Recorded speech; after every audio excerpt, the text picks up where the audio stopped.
We're on to part 2 of this truck. I've been waiting for the rain to clear up today so I can get these wheels off this truck. These are the 255/70 22.5s. They're quite a bit shorter. I think I measured these out. They're 5 inches shorter than an 11R 22.5. So that'll make that truck a good bit lower. So I'm going to get these off, get them dismounted. I've got 2 on here, 2 on another chassis, so I got to get these out.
These real short sidewalls are definitely a little harder. They don't have as much give, it seems, as that nice big tall one. Okay. Everybody says we make this look easy, but I mean, it's not difficult. Everything's just heavy. And it's hot. It's humid, or it's been raining all morning. Let's get this one.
This rim's really rusty. There's a lot of rust on the tire. We're gonna try this again.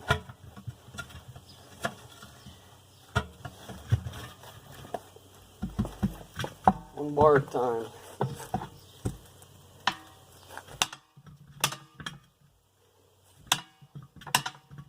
Yeah, it's too rusty. I have to get a bigger bite. There we go. The rust stops it from sliding.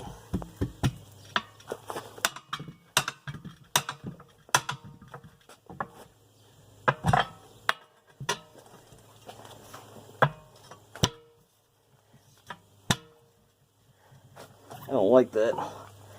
It's so rusty.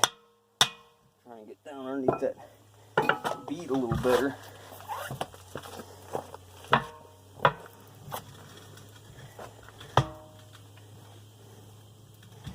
I like to just hold it, let it slide on its own. I want to reuse these tires, so try not to hurt the bead at all. Okay, one side off. Okay. Now the other bead. Alright, I got this in the wrong way. My lube's here, so I need to turn the tire a little bit. Get my lube in the right place there.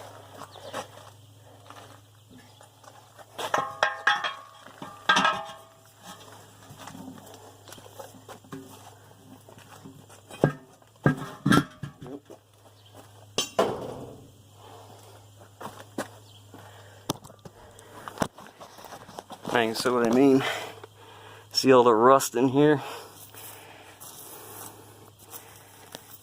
That's what makes it hard. And you'll tear a bead, so it's worth it to take your time. Go a little slower. A lot of guys say they use diesel fuel or gasoline or whatever. Don't matter. As long as you get them off, and like in my case, I want to reuse them, so I don't want to damage the bead. Alright, there's two. I gotta get the other two off the other truck now. Get them dismounted. I'm not gonna bore you with doing all these tires. This is the last one. See how crusty that rim is. Another thing about these is it's good to use tires up rather than let them sit around, so I like to rotate so we don't get some of this going on. This is a really good tire with tons and tons of tread, but it's just aged out. It's just got so much dry rot in it, you don't want to use it, you know. So, anyways, this will be good tires for that truck, we think. I'll have to get this one dismounted, and I'll put the wheel back on the truck and put, you know, wood underneath the rim so it doesn't sink and just rust away. But I got the other three off. This is the last one, so let me get at it. Okay, here they are, all done, ready to go. So our wheels will be ready today or tomorrow. So when we get them, we're gonna go ahead and mount these up and see what they look like. But I still have to get two more steers in this size, so I gotta go find some of them. Well, I got this all cleaned up. That's the way I like it, you know, to where it's like nice and shiny and super smooth, so everything moves good. The pistons and the caliper move really, really easy. Some of you probably saw this coming, but I'm just going to go ahead and replace the brake pads. Those are new ones. I just sprayed the backs.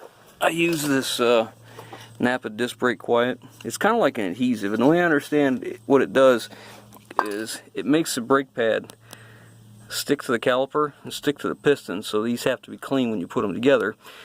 And then when you apply the brakes, it squeezes good, and when you let off the brakes, when the caliper starts, the pistons start to retract a little bit, it makes an air gap in between the rotor because it's sticking to the caliper and lets the brake dust come out so it doesn't squeal. So that's what we're going to do. I use this for the lubricant for the slides in here and here and the caliper and all that, and then I'll use good old Never Sees on this retaining bolt that goes in here. So let me get this stuff together real quick Shouldn't take very long. I just picked up my aluminum wheels. They turned out well. And I'm going to throw this together real quick and move on the other side. Got my never sees on here. You see that bolt. There's a shoulder on that bolt, and it has to ride down in here. So it's important you pay attention and make sure that shoulder gets down in that recess. You don't want it on top of it because it'll let it come loose.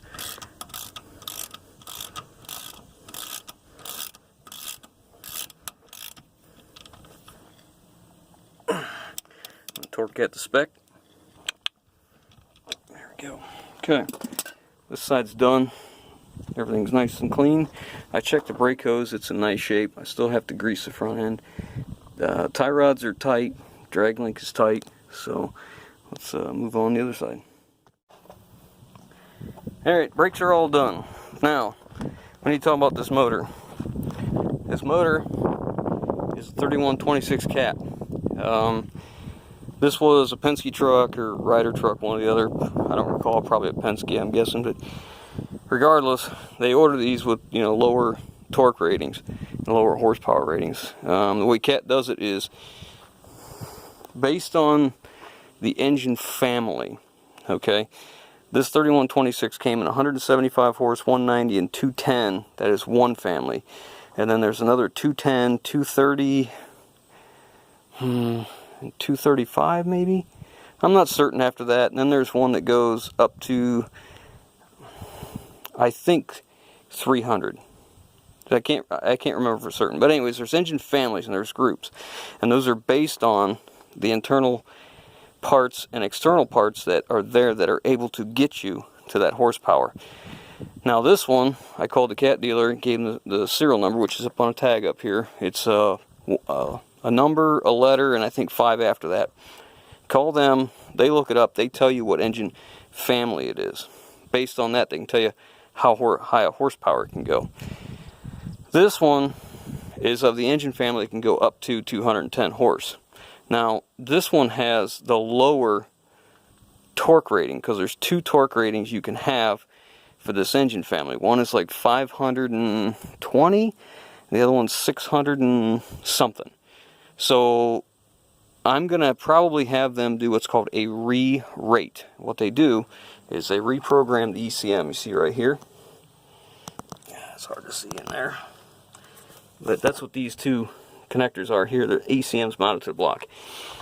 So they will re-rate that to the highest, or whatever horsepower rating you want, up to the highest that Cat says is acceptable for those pistons, that turbo, those injectors, and whatever else they might say. Now, typically, that's what they can do. Now, that doesn't mean your transmission is able to hold it. So before you do an engine re-rate, you need to go to your transmission. It's in your truck. And this one's a 6-speed manual. And there's a tag. Let's see if I can get you guys in here. There's a tag right there. Alright, that tag will have the model number on it. So then you can look the model number up and see how much torque that transmission can take. That'll tell you how far you probably should or shouldn't go with your re-rate. If your transmission doesn't have a tag on it, and it happens to be a Freightliner like this, and the transmission hasn't been swapped for something different, you can go inside. That white sticker right there is a build sticker. It tells you the motor, the transmission, horsepower rating of the motor, the axle, which axles they are, what rating, what ratio, all that stuff. If none of it's been changed. Alright, so you can do this 2 ways. You can take your ECM into Cat, have them do the re-rate just through the ECM. I would never do that unless it's absolutely positively no other option, because I would not want to take, this truck's a 98, I wouldn't want to take that ECM off the block, disturb it, bounce it around and put it back on, because Cat doesn't have the best ECMs to begin with, let alone you do that. The likeness you'll have, the troubles with that ECM is far greater than if you just take the whole truck in and let them do the re-rate through this connector. right here. Okay. Get that snap back in there. I don't want to lose that cover. There we go. That's by far the better choice, in my opinion. So, I should be able to get a 20 to 25% increase in horsepower and torque. So what we're going to do is put these wheels and tires on, these smaller sized, and then I'm going to run it. We'll see how I like it. If I don't like it, then if it's too gear bound, like we can't go fast, got too many RPMs, can't get enough speed, well then maybe I'll go to the low profile 22.5s, which are 295, 75, 22.5s, which are shorter than the 11Rs that were on it, and see what that does. But to derate it, on this one I call them, it's $475, takes about an hour. So you have to justify if that $475 is worth it or not to you. But anyways, we're going to see how it goes. Next, I got to get this front end greased. Based on the tag and matching the sticker inside, my transmission is a non-overdrive and the rear differential is a 411 gear. A 411 gear is a great gear for this size truck. Probably with a lower horsepower, if the re-rate doesn't do what I want to do, possibly an overdrive transmission with more gears would be better, but we'll see what happens. We'll go from there. The wheel studs made it. There's my original fronts. There's the new rears. Quite a bit longer, but if you see, it's the exact one we need. I told you I went on to the internet and found out the size I need and then Googled it off of that several different websites I looked at. But anyways, this is where I got them from. It's called Michigan Truck Spring Suspension and Brake Specialist. There's where they're at. They've got a website too, which is where I ordered through, right through their website. Now, the reason I went with these, they're the same grade as what the rest of them are, and these were $3.86 a piece, shipped to my door. The Freightliner dealer wanted $9 a piece. Everywhere else on the internet was $7-ish with shipping to my door. So, if you guys need wheel studs, give them guys a try. They didn't give them to me. You know, we bought them, we paid for them, but you know, it's a good value, so we'll just pass it on. Maybe if it works for you guys. So now I'm gonna get them in. All right, I got all the studs pressed in this side. So here's what we end up with. We're using a steel wheel, which is 7/16 thick, one aluminum wheel, which is 7/8, which ends up being, if you add the two together, you have to convert this to 14/16. So 14/16 is 21/16, simplified as 1 5/16, if I've done my math right. So the total thickness of the wheels is 1 5/16. The lug nut is 1 1/4. Simplify that, make it easier to do math. 1 4/16, not 4/6. I do that all the time. So that makes it 2 9/16 is what we need just for those things. And we still need 3 threads sticking out. So let's see how close we got.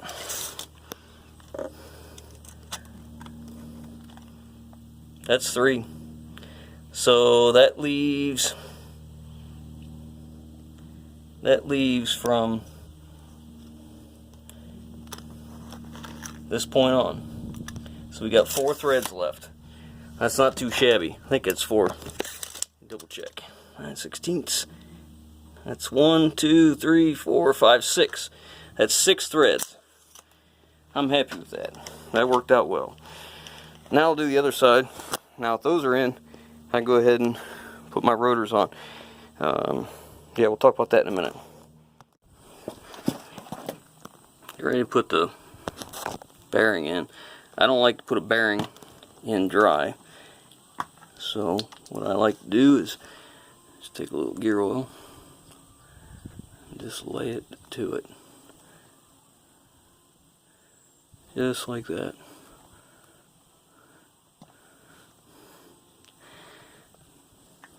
against doing it on this either, on the race. This is what happens when I try and do stuff and hold the camera.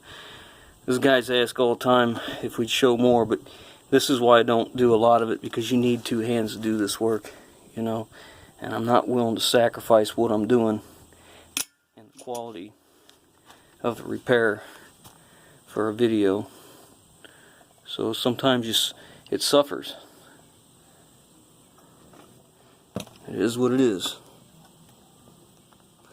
Alright, now I'm ready for the seal. This seal says right on it, bearing side. So it goes in like this. And yet again, I'm at a point where I can't hold the camera and do what I need to do, so this is more important. Then I'll take a tape measure into my seal and measure all the way across it, checking the different places and make sure I'm the same. That's about 1.25 inches all the way around, real close. May be deceiving wherever the camera angle is, but that's where it needs to be. Now that that's on, it's easier to do this with the rotor off.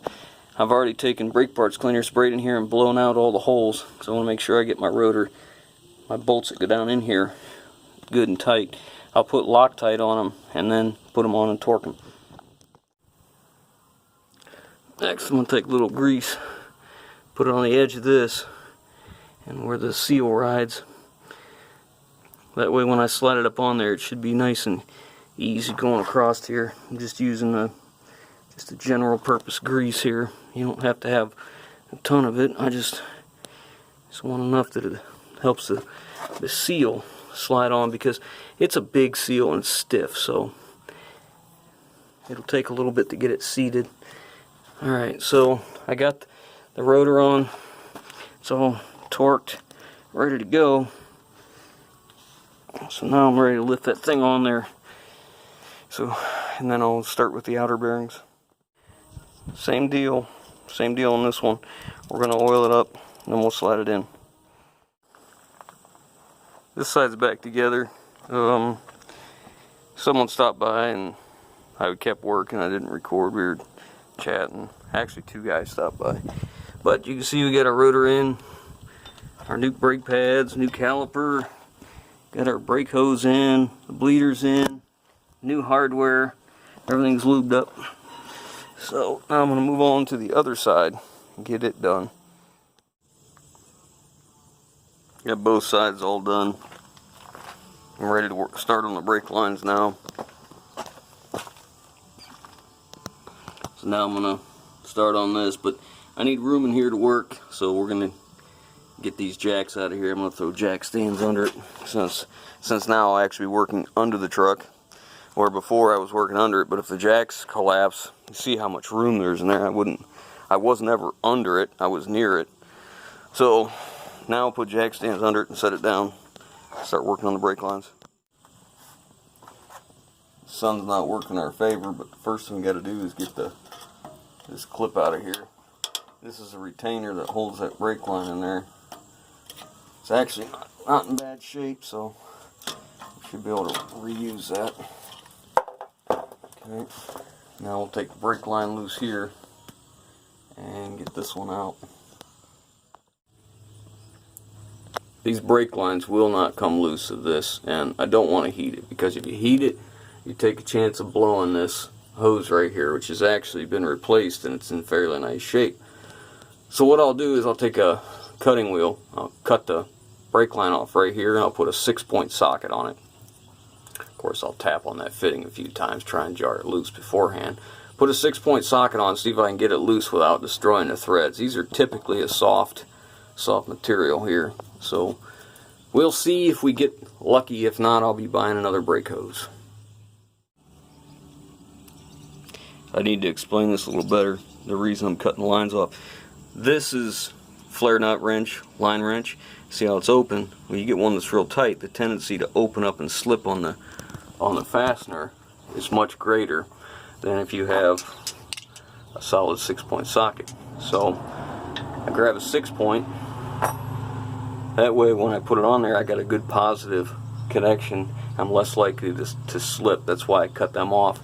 I just want to make sure I explain that a little better. So now I'm going to get some blaster on there, smack it a few times with a hammer, and then see if it'll come out.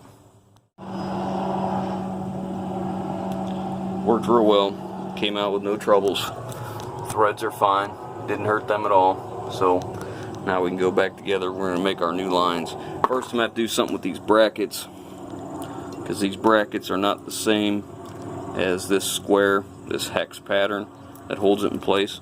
So I'm going to have to file this out and get this square, or find another one. Just took a little bit of light filing. You see there's not a whole lot of material there.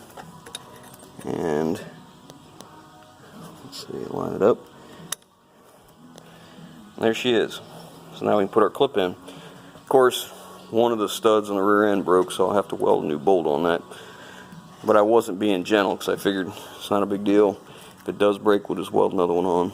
So when I will do this, we'll get the other one ready to go and mount these back on.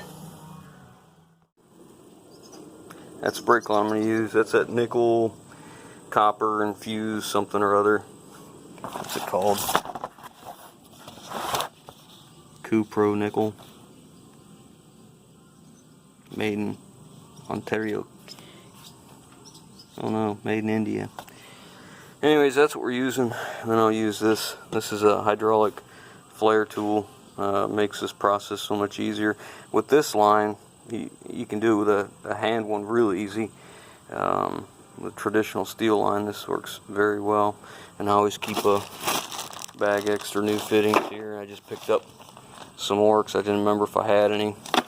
A lot of times that happens. I'll get far too many. Of course, those look like all 3/16. Yeah, I guess there is a couple small ones or bigger ones in there, quarters. Anyways, first thing I'll do is take a tape measure, put it here, kind of roll it up over, and see what kind of measurement I need. And then I'll cut that a ½ an inch longer than what I actually need. And then I'll flare one end, form it, and then trim the other end, and then, you know, flare it. This is how this tool works. You clamp the line in here. I'm going to show up. And you put in this inverted flare die. And then you basically push this into it. It creates the first part. And then after that, you take this one back out. Well, let me explain this. You put this in here. You screw this up till you get this aligned into the center of the line that you're going to flare. And then you close the valve, which is a knob right there, and then you pump this. You pump this until it bottoms out. Once it bottoms out, release this, unscrew it, pull this one out, set it aside, and go to the second step, which is this cone. Same deal. Run it in, screw it together, pump this. Once it bottoms out, back it off. Now your flare's done. So there's your flare. It does a pretty good job. I mean, it really works well in the softer stuff. You know, it's really important that you get it stuffed in that die just to the right length. Like, you see how these halves are. It's important you get the line to be flush with the top of this before you do it. And then that's what seems to make a good flare for me. I don't know how many times I've done it and forgot to put the fittings on, the nuts. This time I did not, thankfully. I've even put them on backwards, not thinking I'm like, oh, I'm going to get ahead of this and I'll put two of them on. Well, I put them on the same way, and I still got to cut the flare off. But there's our first one. So let's get that one in. Okay, so there it is. Bit of advice I'd give you is I start each end, tighten them up, and then fine-tune my bend. That way I make sure my flare is seated in here well before I start twisting on it. But that worked out okay. I got nice even gap all the way around, fairly straight right here. So worked out. Other side now. I'll be welding on this truck. First I'm gonna do is disconnect the batteries. I don't care if I have to do a little bit of welding or a lot of welding. I always disconnect the battery. Some guys use an arc filter. I've heard it called. Well, that's a mess. We're gonna have to fix that. That's not right. add that to the list. Things to fix right there. Jeez. Okay. Once they're disconnected, now I'm safe to weld and I won't hurt the ECM or any electronics. Guess before I can weld, I got to put a new liner in my MIG. It's probably 20. This thing's over 20 years old. It's a Miller-matic. It's a 185. So I picked up a new one the other day. I just ain't taking the time to put it in. So I guess now is when we're going to do it. Because what was happening is the line was getting stuck in a liner, and it would ball up in here and short out. So I get that changed. So here's the problem with the liner that was in it. This is where it comes out of the machine, and it's been so old and sitting like this coming out and then draping around. It just got a kink in it. So I'll throw that in the garbage. New one's in. It works well. Not a big deal. Got my bolt tacked on there. Now what we're going to do is, well, I'll show you this. I put it on here. Before I did, I took a piece of plastic airline and I put it over top of the threads, kind of like that, but all the way down to protect the threads from getting any weld spatter on it. Now what I'm going to do is run 2 nuts all the way down as spacers. Okay, that way we can set this off a little bit, and if we ever have to take that off again, we can put a wrench behind it to hold it so it doesn't snap off. Hopefully. We'll see how it goes.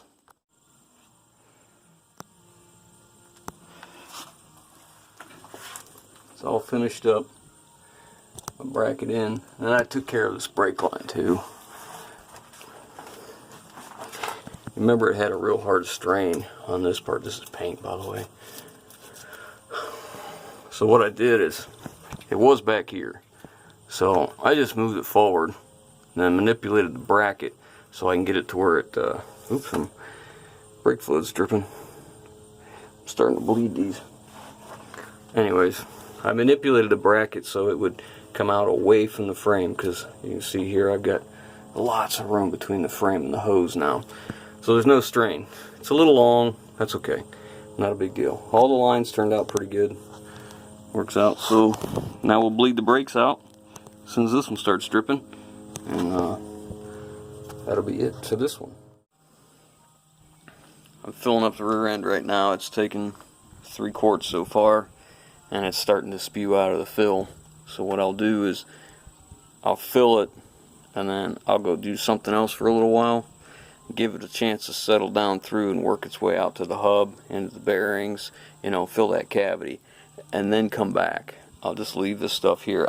More than every time I do this, I can usually get about another ½ quart or more in there once it actually settles through. And depending on the temperature, like today it's probably, I don't know, mid-70s, maybe high 70s today.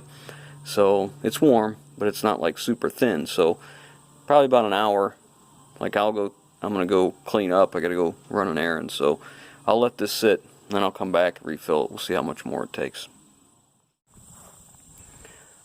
Okay, that's going to be the end of part 2. So the brakes are all complete. They're bled, all taken care of. Part 3 is going to be wheels, tires. We're going to put a hitch on the back of this, a pintle hook. We're going to drill that holes for the pintle. We're going to do a few other things too. I'm not going to go into that because, you know, I like it to be a surprise, and we'll see how deep we get in this project. And it figures, you know, I've had this truck for sale for a little while, and I figured if it didn't sell, I'm going to do this work. And well, it needed to work anyway, some of it, but I was going to use it as my service truck. Well, as soon as I start getting to where I'm getting excited about keeping this truck, well, all of a sudden some people want to see it and they're interested in the truck. So we'll see what happens. I'm not going to be too eager to get rid of it after I do all the work that I'm going to do to it, but we'll see what happens. Alright guys, that's it for this one. Part 3 will be up next. It'll be wheels, tires, and some extra goodies we're going to do, and we'll go from there. If you like what we're doing, give us that thumbs up. If you haven't already, hit that subscribe button.